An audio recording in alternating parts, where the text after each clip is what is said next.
PV modules encounter numerous severe challenges throughout the entire life cycle of a power station. Heavy snow in winter, hail in summer, bumpy long-haul transportation, and non-standard installation operation.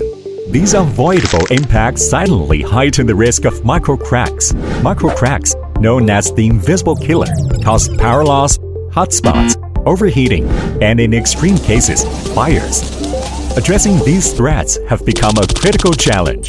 AlKO N-Type ABC modules, designed to resist the microcracks, set a new standard for power station safety.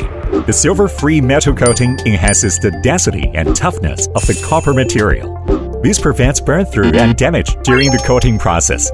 AIKO replaces the conventional zigzag soldering with an innovative single-sided method, ensuring uniform ribbon distribution on the cell's rear side.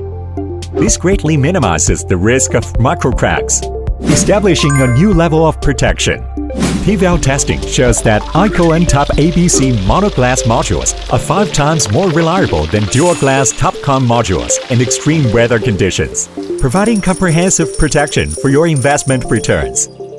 N-Type ABC, safeguarding your station, empowering the transformation to a carbon-free society.